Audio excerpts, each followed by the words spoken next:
Olá, pessoal! Sejam todos muito bem-vindos aqui ao nosso sexto episódio do Pôr do Solos, um podcast sobre o universo invisível que existe embaixo da Terra, a microbiologia do solo.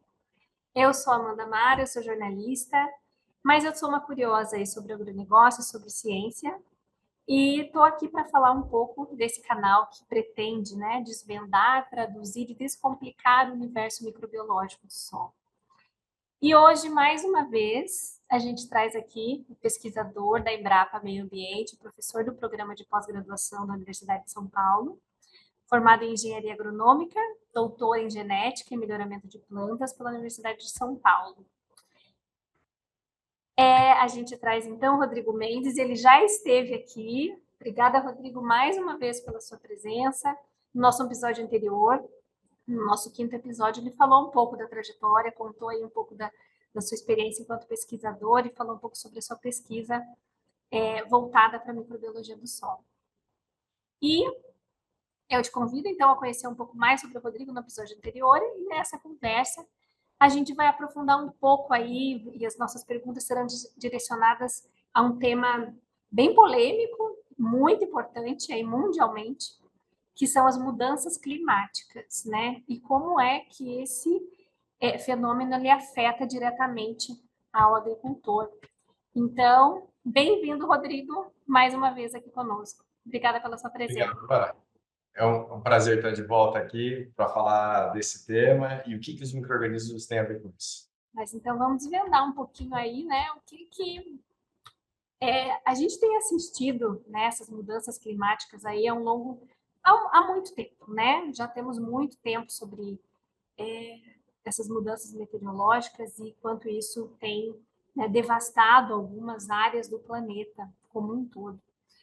Mas se a gente olhar, né, um pouquinho mais assim, talvez até um pouco mais para o nosso umbigo aqui para o Brasil, e olhar para o ano de 2024, a gente já tem um cenário muito impactante, né? E dois extremos que aconteceram aí no Brasil. Uma delas, né, a primeira foi as enchentes no Rio Grande do Sul. A gente assistiu um cenário nunca antes visto aqui, né? Ficou todo mundo muito impressionado pensando se isso poderia acontecer na nossa cidade. Né, eu falo aqui de Curitiba, então não vivi o impacto direto lá das enchentes, mas a gente assistiu de uma forma muito amedrontada, né? E se isso acontecesse em Curitiba, se aquele volume de chuva acontecesse, nós estaríamos no mesmo cenário. Então não foi algo, né, lá do Rio Grande do Sul, e sim de uma mudança climática que provocou esse fenômeno.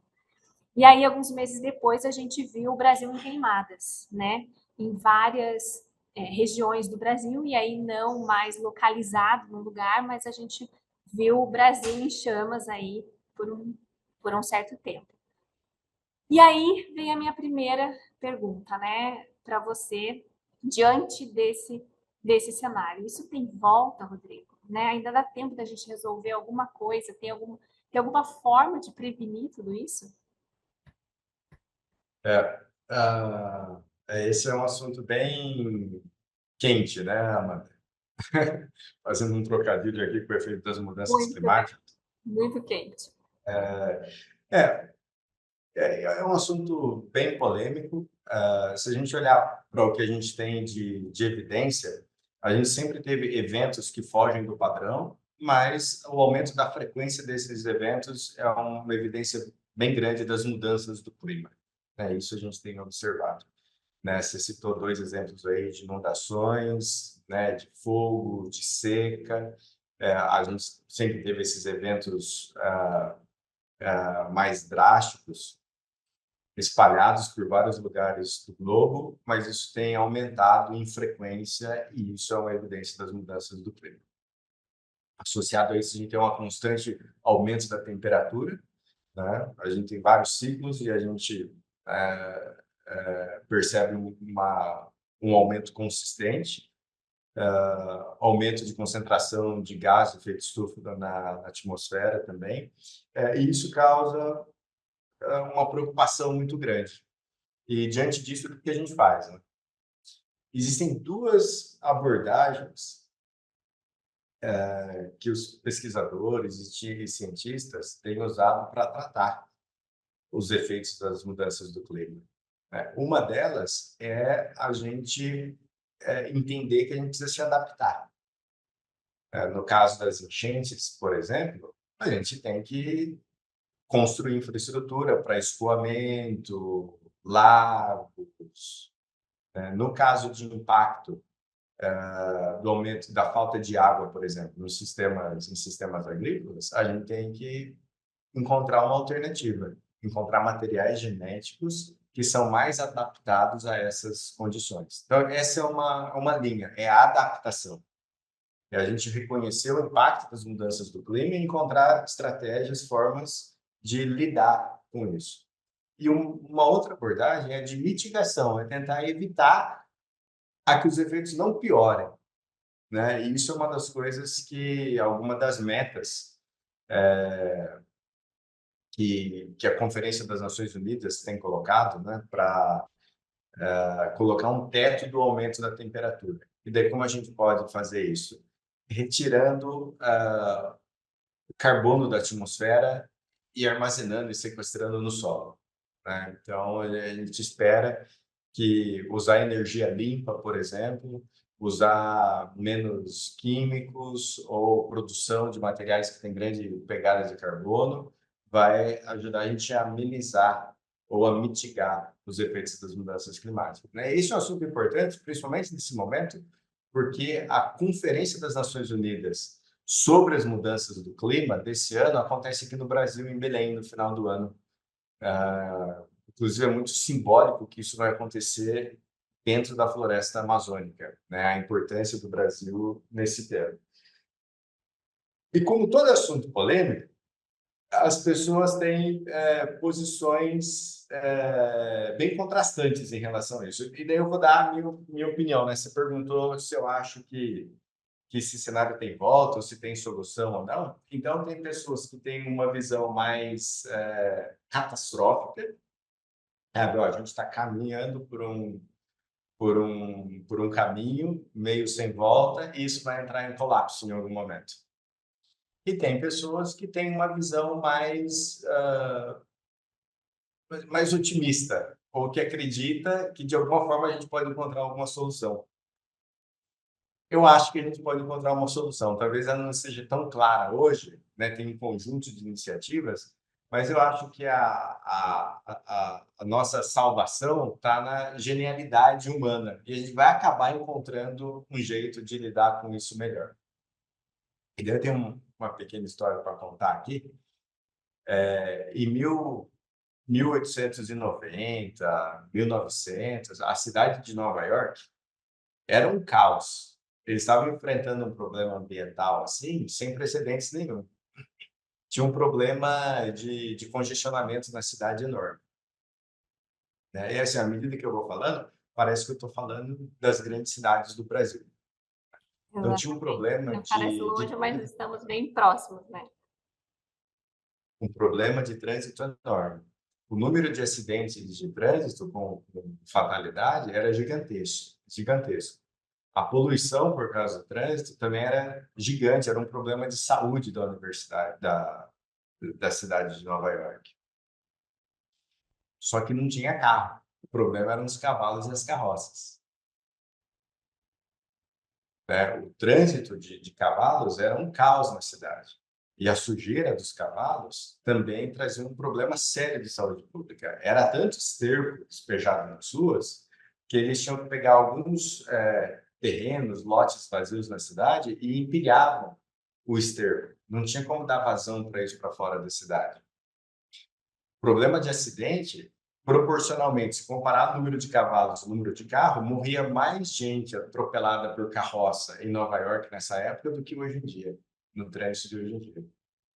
De um problema que também né, em alguns lugares é um problema, de combustível e alimentação, porque você tinha que ter feno para alimentar essa frota, e daí você crescia esse feno em lugar que podia ser plantado comida. Então tinha uma competição por terra nos arredores que competia combustível para o cavalo, que era o feno, e produção de alimentos. E daí isso gerava problema no preço dos alimentos, um problema Olha, muito...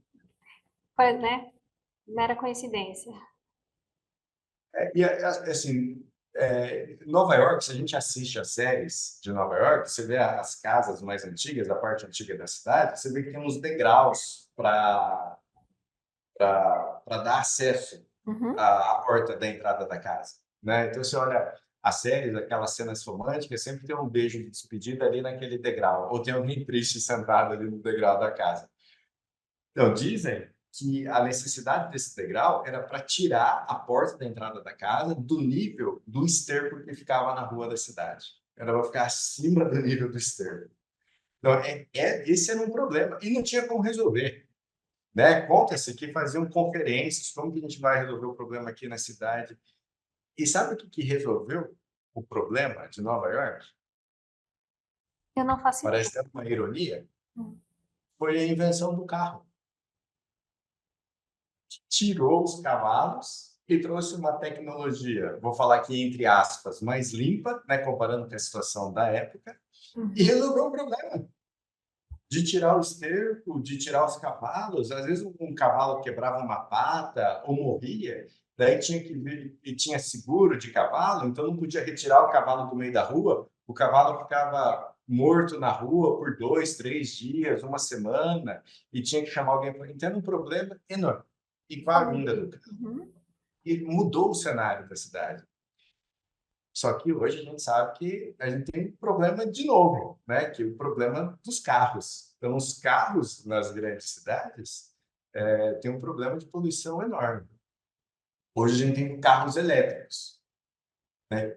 Que, por um lado, solucionam o problema da poluição da cidade, por causa da emissão dos gases, mas a produção do carro, bateria, tem uma pegada de carbono alta também, então tem um impacto. Então, isso é só para ilustrar que, às vezes, a gente está encurralado, mas a humanidade, se a gente olhar para a história, sempre encontra uma saída, uma solução. E eu acho que a gente vai encontrar um caminho para lidar melhor com as mudanças climáticas. Ah, que assim seja. A gente tem que ter essa visão para buscar essas soluções, né? Porque se a gente achar que não tem o que fazer, a gente para de buscar e aí sim o problema vai só aumentar. E aí eu queria que a gente entrasse assim, quando a gente está falando de agricultura, Rodrigo, ela está completamente ligada ao clima, certo? Então, nós temos aí uma produção de risco que depende, precisa chover na hora certa, parar de chover na hora certa, chover na quantidade certa, para cada tipo de cultura, enfim, ali o agricultor fica, né, olhando essa previsão do clima com muita ansiedade, né, e com medo, né, o que esse ano, né, o que 2025 preserva para o agricultor. E que você fizesse, então, esse paralelo e falasse do impacto dessas mudanças climáticas e das que aconteceram mesmo, a gente viu o Rio Grande do Sul sofrendo muito e muitas áreas do Brasil sofrendo também, aí depois com as queimadas, do quanto essa mudança climática vem afetando a agricultura diretamente. É, essa é uma grande preocupação, porque a gente depende da agricultura para sobreviver nesse mundo, né? E à medida que os padrões mudam e fica cada vez mais imprevisível, aumenta muito o risco da atividade agrícola, que sempre na história foi uma atividade né, arriscada. Se a gente olhar para trás na história, a gente vê como que civilizações se formaram ou entraram em colapso por causa da atividade agrícola e da produção de alimentos. Então, o que a gente tem hoje? Então, o primeiro problema que a gente poderia dizer é esse: à medida que a gente tem as mudanças climáticas, a gente tem mudanças no padrão, torna imprevisível, então o risco de produzir fica maior. Mas que riscos são esses, né? Risco de doenças, por exemplo. À medida que a gente altera o padrão de temperatura e de regime de chuvas, terras e regiões que eram aptas para uma determinada cultura não vão ser mais. E doenças podem encontrar condições de proliferar em locais que antes não eram um problema. Então, a gente pode ter uma pressão de pragas e doenças maior em alguns lugares. E lidar com praga e doença na agricultura é sempre um fator muito limitante. Mas o fator mais limitante da agricultura no mundo não é nem pragas e doenças, é água, é falta de água. E agora a gente vê biomas entrando em processos de desertificação. Mesmo aqui no Brasil, no semiárido, pela primeira vez no ano passado, foi registrado ou mapeado lugares que oficialmente entraram em desertificação. Então, aí você pode transformar áreas que eram áreas agrícolas e não serem mais aptas a sustentarem a atividade agrícola. E à medida que você tira a água dos lugares, aí se dificulta cada vez mais a produção de alimentos. Então, esse aumento do risco com a falta de previsão, a diferença no padrão e na distribuição de doenças, associada à escassez de água, que em alguns lugares é um problema sério, entrando em lugares de desertificação, isso torna a atividade agrícola, vamos dizer assim, cada vez mais perigosa para o agricultor. Maior, né? O risco aumenta. E aí se a gente pensar, então, as mudanças climáticas, né, e a ausência ou a presença da água impacta diretamente no cultivo. Queria que você falasse um pouco dessas mudanças climáticas né, de muita água ou o estresse hídrico na mudança da microbiota. Então, como que a gente já consegue enxergar que esses micro-organismos, que essa comunidade que está abaixo da Terra sofre essa influência também? Tem vários grupos que trabalham com essa perspectiva de entender como que mudanças no padrão do clima alteram os micro-organismos do solo. Mas, assim, por que os micro-organismos do solo são importantes? Porque eles controlam, eles governam os ciclos biogeoquímicos do planeta Terra. Então, quando a gente aprende lá na escola como que é o ciclo da água, a gente aprende o ciclo do carbono, o ciclo do nitrogênio, tem uma fase do ciclo que os micro-organismos desempenham um papel importante, principalmente quando eles estão associados às plantas, né? Na questão nutricional, a questão de degradação das plantas que morrem. Se a gente olhar não só para o solo, se a gente pensar nas algas que fazem fotossíntese, que mantêm o oxigênio na atmosfera. Acho que isso é até um ponto interessante, né? A gente, pelo menos eu aprendi quando era criança, que era importante manter as árvores, porque elas que sustentam o oxigênio, né, da atmosfera através da fotossíntese. E daí eu acho que até vem essa questão que tinha um slogan em algum tempo que falava que a Amazônia era o pulmão do mundo, mas na verdade o planeta não depende, ou o maior fator que impacta são as algas que estão no oceano, que fazem a fotossíntese e sustentam o oxigênio no ar. Então, assim, eles são chave para o funcionamento do planeta. Então, uma visão é entender como eles são impactados por essas mudanças, e eles são, porque eles sofrem influência da temperatura do solo, da concentração de CO2, da quantidade de água no sistema e assim por diante. Mas a gente tenta ter uma visão de como os micro-organismos podem contribuir para mitigar os efeitos das mudanças climáticas. Eu acho que isso é uma inversão no jeito de ver os micro-organismos, que eles podem funcionar como uma ferramenta para a gente lidar melhor com as mudanças climáticas. Era essa a minha próxima pergunta, né? Se existe alguma resposta ou algum caminho que o microbioma ajude nesse enfrentamento, né? Então, Sim, eu posso dar alguns exemplos aqui, né? Se a gente olhar o sistema de produção convencional, a gente depende de muitos inputs externos e químicos, por exemplo, para controlar a doença fungicida. Mas a gente sabe que na interação entre o microbioma e a planta, o microbioma desempenha um papel muito importante na proteção da planta. Então, se a gente explorar essa interação natural, a gente pode diminuir a necessidade de utilizar compostos químicos, que na produção desses compostos tem um impacto grande na pegada de carbono. Então, a gente explora interações naturais do micro-organismo e a gente depende menos de input químico. Isso é verdade também para nutrientes. Sabe? Se eu tenho um micro-organismo que ajuda a planta a ter acesso a fósforo ou ao nitrogênio, vai depender menos de eu produzir artificialmente fertilizantes e introduzir no sistema. Então, é uma forma, né, de compensar o efeito. E eu acho que é uma linha que vai acabar se desenvolvendo também, é eu utilizar um microbioma que ele seja mais eficiente no sequestro de carbono. Porque quando a planta ela faz fotossíntese e libera fotossintetizados no solo, esses compostos, que é basicamente composto de carbono, ele é usado pelo microbioma.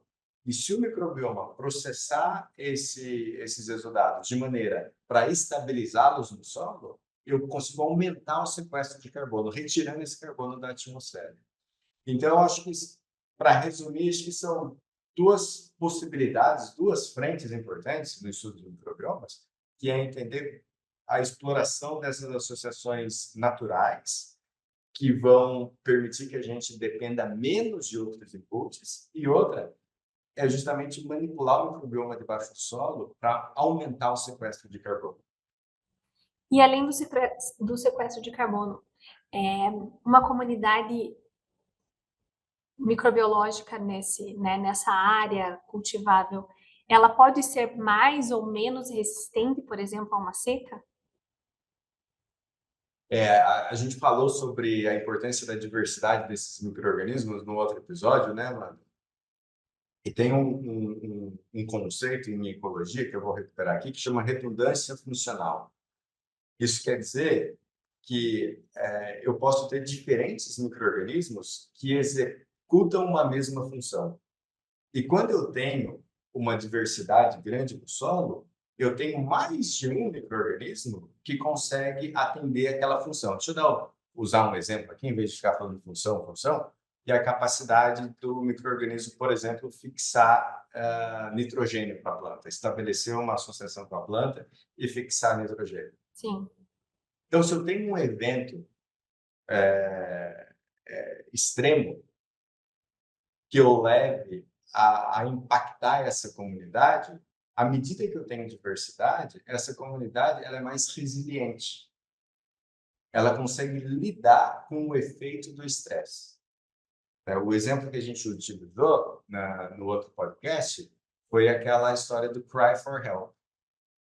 Então, quando a planta está sob necessidade, por causa do efeito do clima, por exemplo, falta de água, alta temperatura ou escassez de nutrientes, a planta pede ajuda.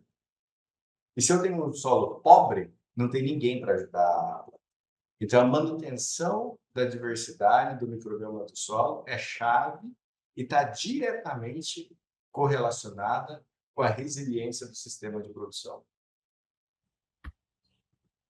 E é possível que o agricultor ele pense sobre isso, ele possa agir sobre isso de uma forma preventiva? Eu sei que aqui no Brasil, a gente não tem muito a cultura, né, de ações preventivas, desde a nossa saúde, né, da manutenção da nossa casa. A gente vai ver com um problema de encanamento quando a gente já tem o problema. E eu acho que isso se estende de uma forma para muitas áreas, né, aqui no Brasil, da nossa cultura de não prevenção. Mas eu já vejo um movimento, né, da agricultura pensando isso de uma forma mais consistente e até sistêmica, em que, sim, se eu não prevenir, se eu não cuidar do microbioma do meu solo, se eu não pensar sobre isso hoje, as consequências virão amanhã. E também a gente tem assistido coisas muito importantes e que, né, deu muita satisfação olhar assim, pessoas que há algum tempo vêm fazendo isso, pensando sobre isso e agindo dessa forma preventiva, e que em momentos de estresse, né, seja hídrico, seja no alagamento, ficaram com o solo resiliente, conseguiram manter suas produções. Queria que você falasse um pouquinho sobre a importância dessa prevenção e coisas que a gente pode fazer. Então, a gente começou pensando de uma forma muito ampla, né? Ainda dá tempo da gente mudar o cenário mundial das mudanças climáticas, Eu sei que é uma pergunta muito ampla. Sim, há muita coisa para ser feita. Mas agora, se a gente pensar no dia a dia do agricultor que está aqui nos ouvindo, ele pode fazer alguma coisa? É claro que por toda a questão climática mundial, mas principalmente pela área dele. Né? O que que ele É, pode fazer? é, Amanda, assim, eu já participei de vários eventos onde as pessoas divulgam esse manejo mais conservacionista ou regenerativo, né? Tem alguns nomes para isso. Algumas coisas estão bem estabelecidas. E todas essas estratégias, elas têm um impacto grande para aumentar e sustentar a diversidade do microbioma do solo. Então, a gente pode falar aqui alguns exemplos, né? O plantio direto, ou manter a cobertura do solo. Isso é muito importante. Isso você conserva a água no solo, você conserva matéria orgânica. Então, manter o solo coberto e também usar plantas de cobertura. É uma estratégia boa que tem um impacto na biologia do solo, na física do solo, tem um impacto para a próxima cultura, na saúde do solo. Né? A gente, né, tem aprendido que o que a planta solta no solo, esses resultados, moldam essas comunidades. Então, quanto mais diverso forem os resultados, que é a comida para esses micro-organismos, vai refletir na diversidade desses micro-organismos. Então, utilizar plantas de cobertura, manter o solo coberto, aumentar a diversificação de culturas, não só no tempo, fazendo rotação de culturas, mas no espaço também, em sistemas integrados. No mesmo lugar, você tem, né, entre linhas um consórcio de plantas e assim por diante. Otimizar o uso da água e assim por diante. Bom, tem técnicas bem consolidadas para a gente fazer um manejo que vai trazer mais resiliência para o sistema. Daí eu me lembro que numa roda de discussão, depois de um evento, que eu estava falando sobre esse assunto, alguém perguntou, né? Mas por que o agricultor vai fazer isso? Se ele está acostumado a fazer de um outro jeito, né? Dá certo, ele ganha dinheiro. Por que o agricultor vai mudar o sistema de produção dele, vai fazer essa transição? Eu lembro que o evento não terminava nunca, já era 8 horas da noite, daí encerraram e eu não respondi essa pergunta, mas essa pergunta ficou na minha cabeça. Então, você me perguntou, né, o que dá para fazer? A gente tem algumas coisas, eu citei algumas delas aqui, mas eu queria terminar falando aqui por que ele deve fazer assim, como que a gente convence um agricultor a fazer isso. Então, aí vem de um estudo de economia, que para a gente mudar o comportamento de uma pessoa, a gente precisa trazer alguns incentivos. E daí eu li uma história e tentei fazer um paralelo com a agricultura. Quando os Estados Unidos queria diminuir o número de fumantes no país por uma questão de saúde pública, ele usou uma estratégia para cobrir os 3 incentivos para tentar fazer a pessoa mudar de comportamento, que é um incentivo financeiro, um incentivo social e um incentivo moral. O incentivo financeiro bom, se está mais caro, eu não vou comprar, Sim. né? E daí o governo pode fazer isso aumentando o imposto. Então, aumenta o imposto, aumenta o custo, daí a pessoa vai pensar 2 vezes. Isso vai ficar muito, muito caro. Tá. Isso é incentivo financeiro. O incentivo social começou, e aqui no Brasil também, a restringir os lugares para as pessoas fumarem. Não pode, por incrível que pareça, antes se fumava dentro de avião, né? É verdade. Não pode mais fumar em avião, não pode mais fumar em trem, não pode mais fumar em restaurante, não pode mais fumar em parques. Algumas cidades nos Estados Unidos, eles chamam de smoking free, não pode fumar na cidade. E daí isso também é um incentivo que a pessoa, eu vou lá, não posso fumar, vou aqui, vai ficando meio sem jeito, então tende a mudar o comportamento. E o outro incentivo é moral. Nessa campanha que os Estados Unidos fez, eles associaram o uso de cigarro com comércio ilegal e crime organizado, dizendo que existia muito contrabando de cigarro, de tabaco. Então, basicamente, assim, você está fumando, você de alguma forma pode estar financiando o crime organizado. Isso teve um impacto enorme e mudou o comportamento. Se a gente for transferir isso para o agricultor, né? Incentivo financeiro, né? Pelo que eu tenho observado, os agricultores eles têm economizado, dependendo do tamanho, fortunas quando eles usam produtos biológicos e deixando de comprar alguns produtos químicos. É um bom incentivo. É um Bom bom incentivo. motivo. Eles têm né, grupos grandes, né? Já ouvi falar que economizaram milhões de dólares quando eles usam uma abordagem, usam bioinsumos no sistema agrícola, melhorando a saúde do sistema, dependendo de usamento de moléculas químicas e assim por diante. Outros, vi vários depoimentos dizendo que, às vezes, a produtividade não é a mais alta, mas o lucro é maior, porque ele usou menos inputs para produzir, gastou menos, mas a diferença, né, o lucro líquido foi maior. Então, esse é um incentivo inquestionável. Então, se a gente olhar para o incentivo social, bom, aqui talvez eu force um pouco a barra aqui no exemplo, mas e na agricultura isso é muito comum. Quando a gente vê propriedades do vizinho que sofrem menos depois de um estresse, a pessoa tende a mudar o comportamento também. Sim. Então, a gente pode chamar o aumento da resiliência do sistema, como você se referiu, pode ser um seguro. Então, o manejo regenerativo, conservacionista, é como se fosse um seguro, porque eu mudo minhas práticas, eu faço essa transição e eu tenho um sistema mais resiliente que, quando vir um alagamento ou um veranico, eu vou perder menos do que o sistema convencional. Então, esse é um incentivo social. E o terceiro incentivo, que é um incentivo moral, né, a gente já pode apelar mais para a sustentabilidade, que é o compromisso do agricultor em preservar os recursos naturais, mas a longo prazo, deixar isso para as gerações futuras. Uhum. Se o agricultor quer que o neto dele continue produzindo comida na área dele, ele tem que cuidar bem do solo dele.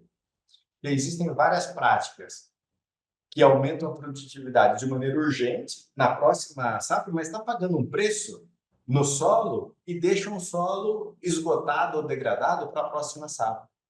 Então, um incentivo moral é esse apelo à sustentabilidade. Daí, Amanda, juntando isso, eu até trouxe aqui, eu escrevi uma frase que eu queria terminar com essa frase, que eu mostro num dos slides da minha apresentação. Que é para juntar qual que é o racional do manejo biológico, quais são os incentivos. Eu vou até pegar minha cola aqui, eu anotei assim, o manejo conservacionista e regenerativo prioriza o lucro sustentável em vez da produtividade imediata. Ele funciona como uma proteção contra estresse, abiótico e biótico, né, mudanças do clima e patógenos, enquanto promove a sustentabilidade a longo prazo. E uma peça-chave de tudo isso é o microbioma do solo. A gente cuidar do microbioma do solo, num sistema de produção que seja preocupado com a garantia da diversidade desse microbioma, é essencial para a continuidade da agricultura. Perfeito. Eu acho que essa sua fala final aí nos incentiva e nos dá uma tomada de ação imediata mesmo, né? Do que é sim possível ser feito e tem muita coisa a ser feita hoje para que a gente melhore essa questão das mudanças climáticas e seja adaptável e principalmente seja preparado para elas. Obrigada, Rodrigo, mais uma vez, por estar aqui conosco e por dividir seu conhecimento. Obrigado pelo convite e é um prazer aqui sempre trazer algumas novidades e também ter a oportunidade de dar o meu ponto de vista aqui por questões tão importantes para a nossa sociedade. Muito obrigado, Amanda. Obrigada, gente. Obrigada a todo mundo aí que acompanhou. E até a próxima. Tchau, tchau.